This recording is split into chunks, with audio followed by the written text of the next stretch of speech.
initiative by Intelligent SME. Intelligent SME is the largest platform for small and medium enterprises in the UAE. It consists of a premium business magazine, interactive digital presence, and high-profile events like tonight. The Global Business Series gives entrepreneurs like yourselves the chance to meet business leaders, such as our guest of honour tonight, Gerald Lawless. Before we move on with the evening, we'd like to thank our sponsors and partners. Our strategic alliance partners, Dubai SME, and our sponsor, Emirates MBD Business Banking. We also thank our gold sponsor, Porsche Centre Dubai. The car that you saw on display on your way in is the Panamera 4S Executive, a very fitting model for this evening, as its high style and breathtaking performance resound perfectly with the Porsche philosophy of intelligent performance. Now, if you would like the Panamera, you can benefit from special privileges this evening. Simply contact the Porsche ambassador, Mr. Mertes Mosen. Mosen, could you please, thank you very much, give us a little wave. Here he is. So if you'd like any information, please speak with Mertes. We'd also like to thank SAP Middle East and North Africa. Now, SAP provides solutions not only for large companies, but also has products which cater to SMEs. A special thank you also to our wellness partner, the LCC, along with our alliance partners, Western Union Business Solutions, Al Nabula Insurance Brokers, Petrochem Middle East, AIG SME Insurance Solutions, and our media partners, Khalij Times, Star Plus, and Life OK. Now, we'd like to take a moment to welcome our newest partners, Bryce Buzz. Bryce Buzz has created waves in India, with 2 buildings reaching 81 floors. They're set to redefine India's skyline with impeccable apartments. They're immaculately fitted with luxury specifications, including options for global brands Tonino, Lamborghini, and Casa Interiors. Bryce Buzz is located in Noida Sports City, adjacent to the F1 racing track.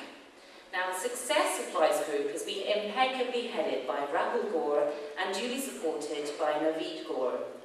Now, if you choose to take an apartment in this iconic tower, from the day of booking, you can take advantage of an amazing offer to stay in any 5-star hotel of your choice, anywhere in India, free of charge, until you take possession of the apartment. If you would like further information on booking, their sales team are on hand and will be more than happy to help. Now, I'd like to take the time to introduce our moderator for this evening. He's a very well-known personality. Tariq Qureshi is the founder and CEO of Vantage Holdings. He's also the media representative and advisor for Bloomberg TV and Multimedia in the Middle East. Tariq, may I call you up to the stage to take over the evening celebrations. Thank you very much.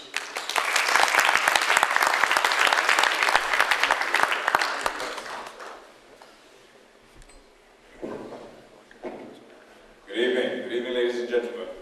Welcome.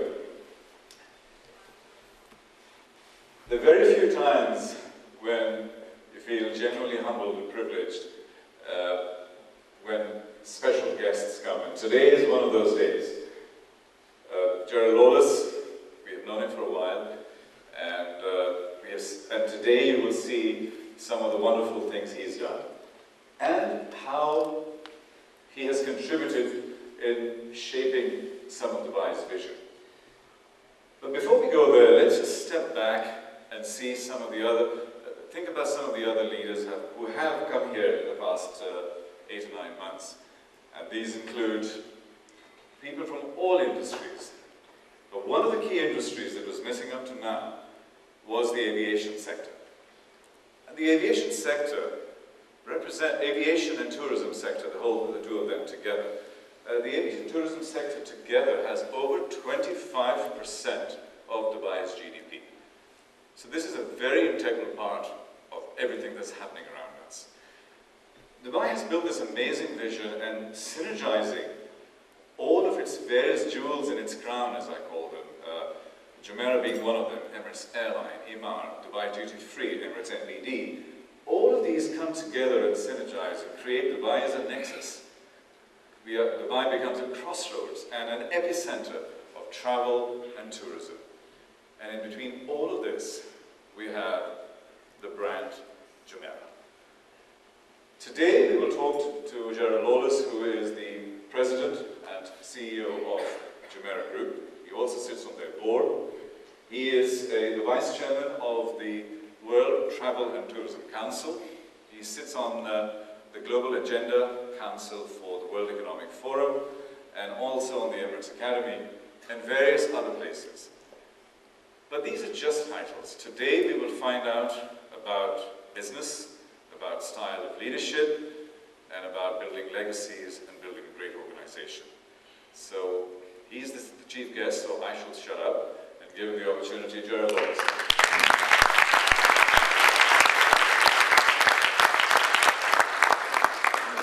Thank you very much, ladies and gentlemen. Was that 50% you said on the Panamera? Well, it's a great pleasure to be here this evening, and I'm a little bit overwhelmed actually to see so many people here. And thank you very much for taking the time to come along and to listen to, I suppose, my story or the story of what has happened with the involvement of myself here in Dubai and, of course, the evolution and development of the Jumeirah Group. And thank you, Tariq, for the very generous introduction, and also making me know for sure that there have been very illustrious people here before me. I know, but I'll do my best, I promise. But, you know, we do work in an industry that really is incredibly dynamic, and it's an industry that's growing so much worldwide. And I put together some figures for you just to show you exactly what this industry means, not only to Dubai, but actually to the world. At the Davos World Economic Forum in December of last year, we actually had a celebration which was hosted by the chiefs of the Hilton and Marriott corporations. And thank you very much, Marriott, for your hospitality here this evening in the lovely Ritz-Carlton. It's very nice. It was a very interesting celebration. It celebrated the fact that 1 billion people travelled during the year of 2012. And that's truly exciting for people like us, and I'm sure for many people in this room, who you will understand the tourism industry is just an amazing multiplier. And actually the tourism industry instantly puts a lot of prosperity directly into the economy. We say that the GDP share of the world economy that's generated by travel, tourism and hospitality is actually 9%. And that 255 million jobs have been created worldwide through travel, tourism and hospitality, which again is not far off 10% of the global labour force. And considering what we've gone through over the last few years, I think this really is an amazing figure and something within our business that we're very proud of.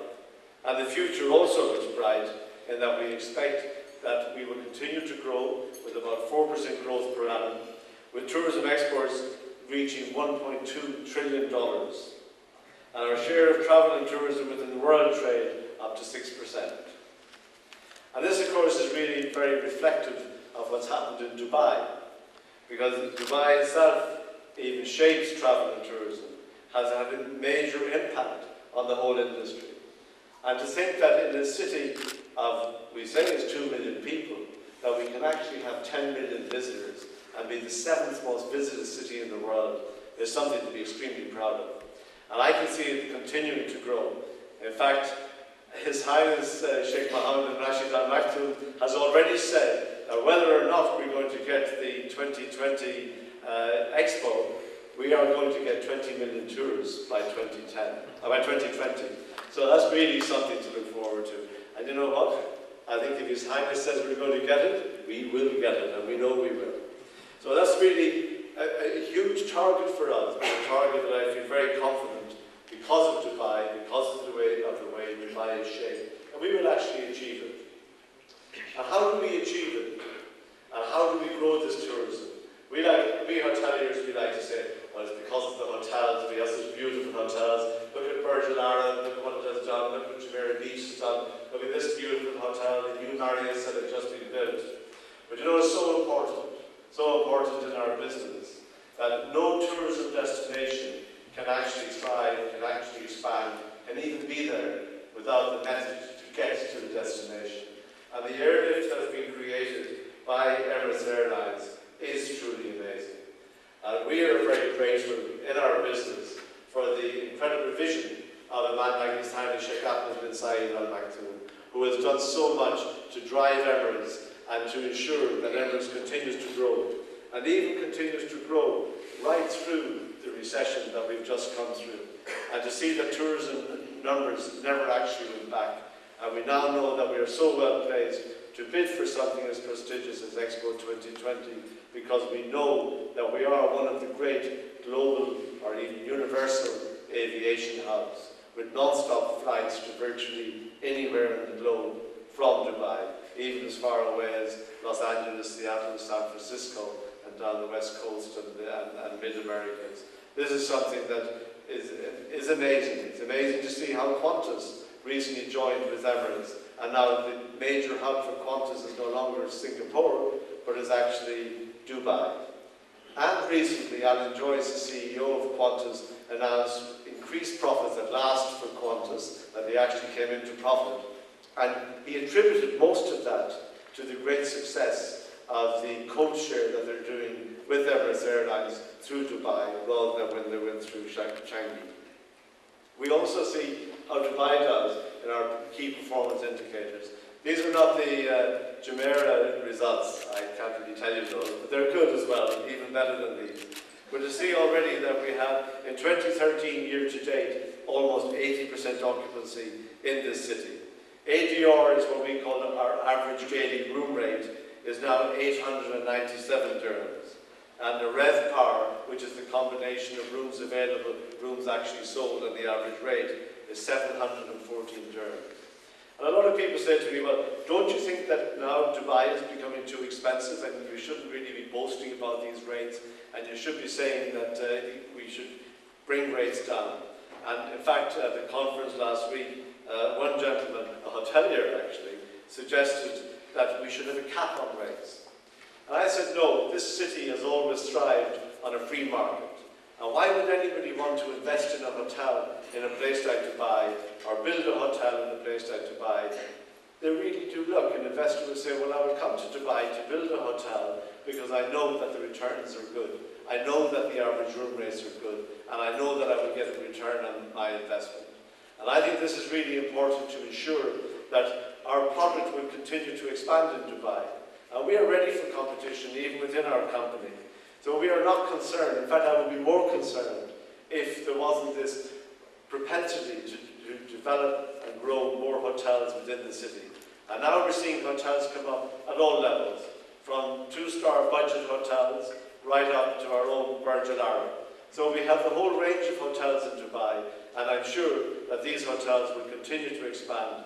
Even within Jumeirah, we're starting to build the latest part of Medina Jumeirah, which the planning is just starting now for a new 430-bedroom hotel, which will be the last part of the Medina Jumeirah complex. And this leads me on very nicely to my own favourite subject, Jumeirah. And we started Jumeirah in 1997. I know with Tariq we'll be talking later about it. But we always had a vision. And the vision we had was to be a world-class luxury international hotel and hospitality company. And that we would be always committed to be the industry leader in all of our activities. And this is something, if you have anything to do with His Highness Sheikh Mohammed, you've got to be the leader. I always tell the story to people that years ago, after we had opened the Virgin Arab, we were very happy with the Al Mahara seafood restaurant. It was going very well and it had a really good reputation worldwide. And one day he was visiting the hotel and I decided I'd try to get my little spoken, and I said, you know, Your Highness, this restaurant, Al Mahara, has just been recognized as one of the top 50 restaurants in the world. And he looked at me and said, top 50? If it's not number 1, don't tell me. Okay, I get it for the future. But actually it does set the scene. It does let us know that, you know, Dubai has always aspired to the vision of His Highness to be the leader, to be number 1. And that's why we are so pleased and so happy to be part of that organization. And when we set up Jumeirah, we said, we have to set it very much on what's our hospitality business about. Our hospitality business is about people. We are a people-to-people business. And there are two most important sets of people in our business. They are the people who are our customers, our guests who stay with us and who use our businesses. And very importantly, they are our people who serve those guests. And these two sets of people come together. And we have always said to all of our colleagues, as we call our employees, these are the three hallmarks that we will establish the culture, on which we will establish the culture of Jumeirah. And they're very simple, very straightforward instructions of how we all agree we will act. Not just our employees, but everybody, from myself down. That we will always smile and greet the guest before the guest greets us. Because we believe that it's our position to actually connect with the guest. The guest might not want to talk to you today. I say to my employees, that's fine, don't worry about that. You smile, you greet your guests, and connect and communicate with each other and greet each other. We say as our second hallmark that as a first response to a guest request, we will never say no. It doesn't mean that the answer will be yes, but we have to try to figure out, why is the guest asking us something that I think I can't really say yes to? Because the obvious answer is no. There must be a reason. And we do not say no as a first response, which I believe as well fits in very nicely with the Arabic and the Asian culture of not being so blunt as we often are in the West, where we think the right answer is no, if it is the right answer. No, you've got to be a bit more polite, think about it, and very often we do come up with a solution and come up with a compromise that we hadn't thought about. And finally, we say to all of our employees, treat each other with respect and with integrity. And we, the senior management of the company, we promise you, we will treat you with respect and with integrity. So the Jumeirah story today is now taken as, coming into the recession, we had 11 hotels in operation. We now have 22 hotels worldwide in operation. All of this done very much on the foundation of the first hotel, which was the Jumeirah Beach Hotel. And we have lots of different global destinations that we will talk about in a few minutes with Paris. But it is truly encouraging to see that, like Emirates Airlines, we can build a brand. This brand can develop and evolve out of this incredible city, out of Dubai. And today, we know, as I mentioned earlier, we will soon be developing the Medina Jumeirah Phase 4, as we're calling it. 430 bedrooms, beautiful view, facing the Burj Al Arab. And I really do think this will help to redefine the whole of the Medina Jumeirah project. We're also developing in Jordan, in Jumeirah Saraya Aqaba, right at the top of the Red Sea, where again is quite a large complex, almost as big as Medina Jumeirah, where we will have 2 hotels operating there. We have a management contract ready to go in Marrakesh, in Morocco, or I should say in the Arabic Marrakesh, which sounds an awful lot nicer, and the Dubai Tower in Doha. Also, we will be opening in Oman, where we're looking forward to developing probably 2 hotels very shortly. We haven't quite signed it yet, but we're nearly there. Mumbai in India we have signed, and hopefully with the same owner very shortly we will sign another contract to develop a hotel in Goa in India. We're very strong in China. We actually have 1 hotel in operation in Shanghai, but we also have 5 other projects coming up in China.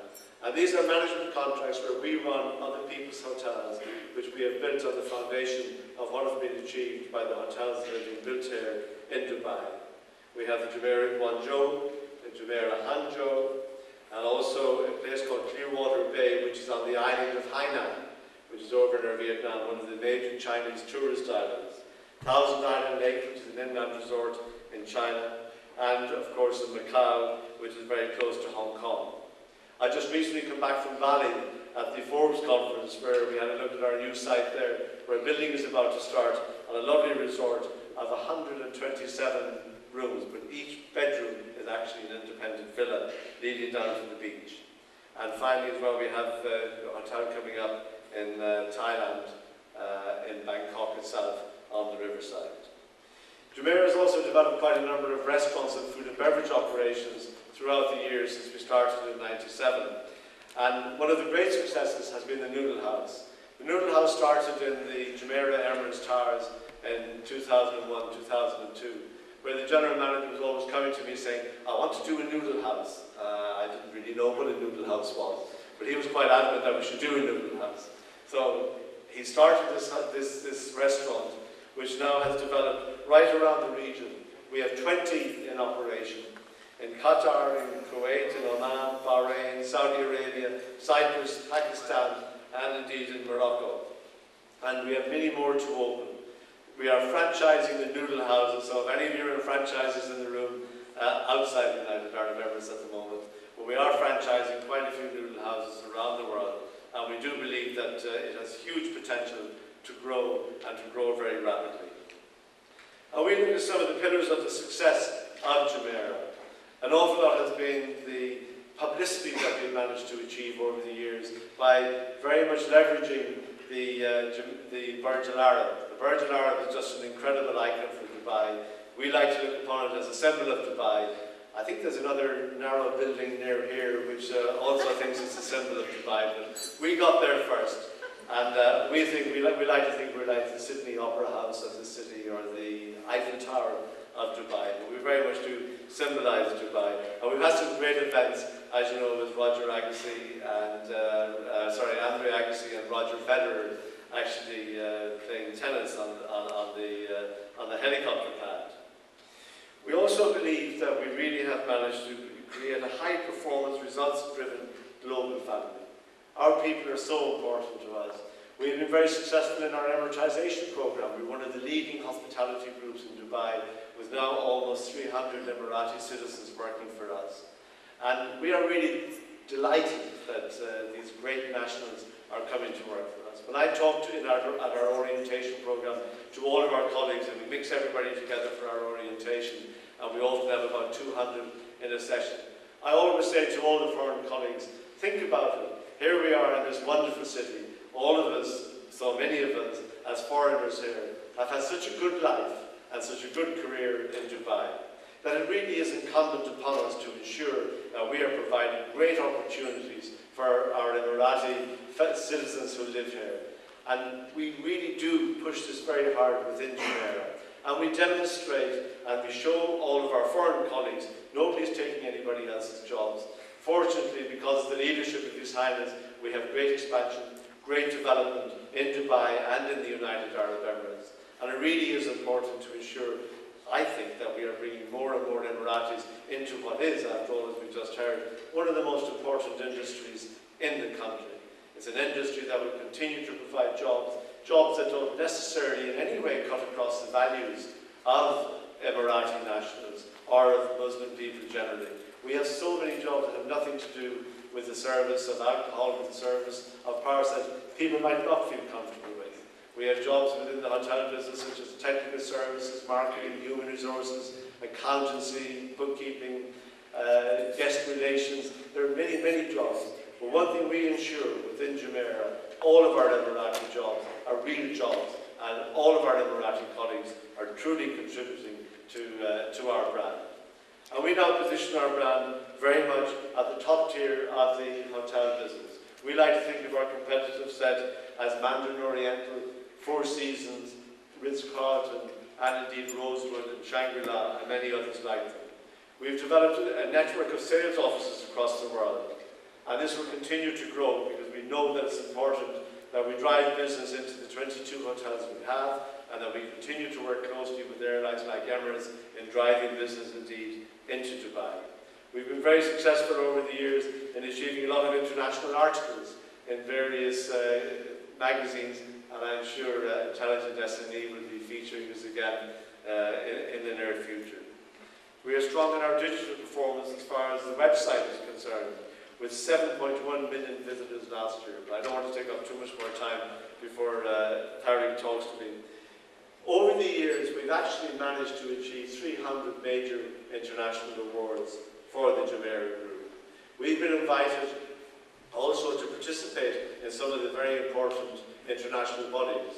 The World Economic Forum has us every year, particularly this started with Dubai Holding about 7 years ago, where we started to be involved with the World Economic Forum, and we now serve on the Global Agendas Council for Travel and Tourism and Aviation, where we're driving forward a major initiative to create freedom to travel. We're doing this in conjunction with the World Travel and Tourism Council, really trying to get governments to understand the more they open up their borders to tourists and visitors, the more visitors and tourists will actually come. And this has really started to pay a lot of dividends for us. We believe as well in the value of travel and tourism. Travel and tourism really does open minds and open doors.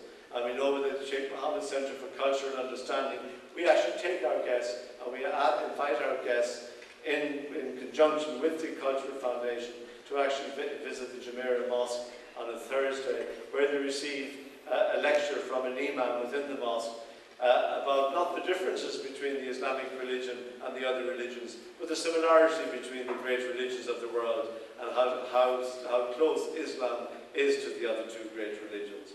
And this is something that our guests feel very good about. They feel they actually enrich themselves by coming on a visit to our hotels in Dubai and develop a better understanding. And this is one of the benefits of travel and tourism.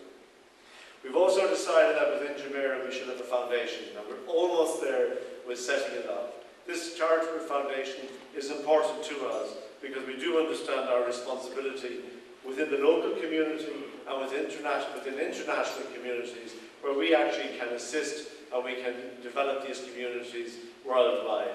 We have a system where we will allow our star employees to come to the foundation to say, look, I've got a special project in my home community, say it's in Pakistan or in India or in the Philippines, and here is the project. They will present the project to us, and then we will decide whether we will develop it. We feel very strongly that it's important that where we develop hotels within local communities in developing countries, that we help that local community and educate that local community and train them to be able to be employed, to be employable within the hotel when it opens. Many of you will have heard as well of what we've done as far as sustainability is concerned and the environment.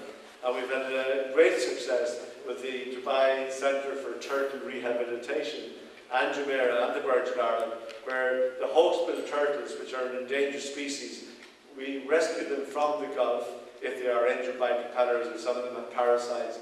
We take them into the seawater tanks of the Virgin Islands, where our veterinary people nurse them back to health, sometimes repair their flippers, sometimes give them an artificial flipper, and when they're in better health, we then take them to completely convalesce in the seawater canals, where we've created a pen in the Medina Jumeirah. And then about twice or three times a year, with the Turtle Rehabilitation Centre, we take the turtles, and many of them baby turtles as well, and we get children from the local community and children staying in the resorts to come, name a turtle after themselves, and then they put a turtle on the beach, and all the turtles run down the beach and into the sea. I like to think they go straight back to the Virgin Islands, but I'm not too sure. We also understand, many people say, well, you know, you think it's great that 1 billion people travel, but what does that do to the environment? Well, first of all, I remind them that aviation emissions into the environment, carbon emissions, are only 2.7% of total emissions. And this is something, we're a very high-profile industry in the travel and tourism business, so everybody thinks that we are actually polluting the environment. We are a very small contributor to that pollution. And within Jumeirah, we take this sustainability very seriously. And these are some of the figures that we put up here of the amount of cooking oil, for example, that we recycle every year. This cooking oil is taken away by our trash removal company, Trashco. They take it to a company that does recycling. The company that then does the recycling uses our oil to fuel their recycling plant. So the whole system goes around in a very, very good circle. In plastic, we've done 25 tons, and we will continue to do this. So this is something that I think is very important for the industry. We can continue to do more and more of this, but all of our hotels are involved in all of these recycling programs, which indeed is very important for our environment. We want our guests to really enjoy luxury without guilt. We want them to know they're staying with a company that cares about the environment, that cares about society, because sustainability is not just about the environment, it is also about society, about people coming together, like when they visit the mosque, like when they get to know people who live here, and all different religions, different races, who live so happily in such a great city as Dubai. And finally, let's all keep our fingers crossed for the November date when Dubai is going to be awarded the World Expo for 2020. Ladies and gentlemen, thank you very much.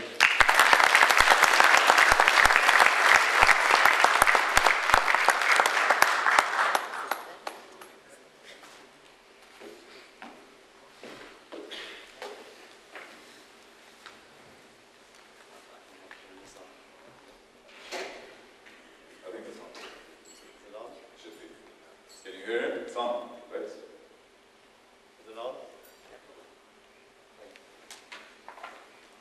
Wow, what an amazing story. So on the 1st of June, 1997, when you actually joined Jumeirah Group, and did you actually ever imagine that you would be here at this point today having this discussion? No, absolutely not. I had worked for 23 years with a great hotel company called Forte Hotels. It's okay. I think it's struggling. It's not.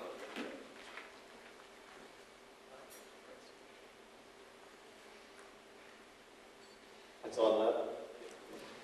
I said that I had worked for 23 years with a great hotel company, Forte Hotels, and I've been back here for the second time round since 1991.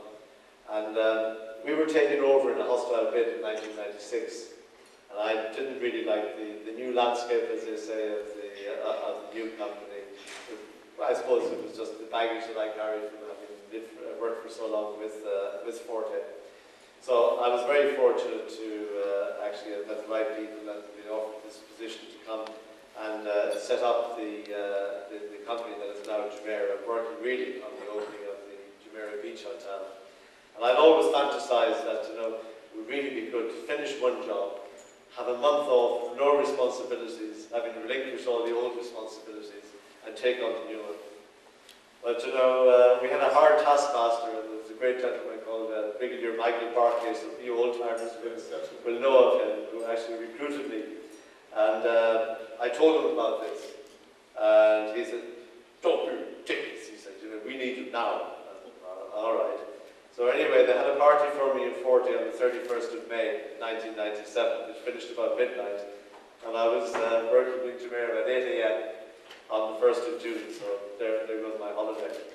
But I remember in the years coming up, or the months coming up, I used to drive by this development called Jumeirah Beach, which had been built very close to the Chicago Beach Hotel as it was at the time. I said, what are they thinking about building a huge place like that? And then they started building Virgin Arab. I said, no, this will never work. So absolutely, I had no clue that what has happened would actually happen.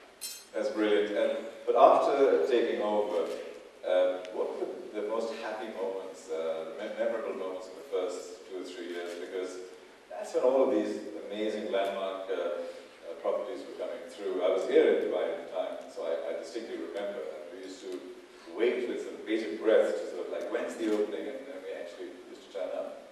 What were your happy moments there? It's funny when you're on a journey like that, sometimes you don't really realize from the inside precisely what is happening. But I think one of the most memorable moments was that you have to remember that the Jumeirah Beach Hotel was built where the old Chicago Beach Hotel villas were. They had a villa and a hotel building. And they kept the hotel building, which stayed operating until what I'm going to tell you about.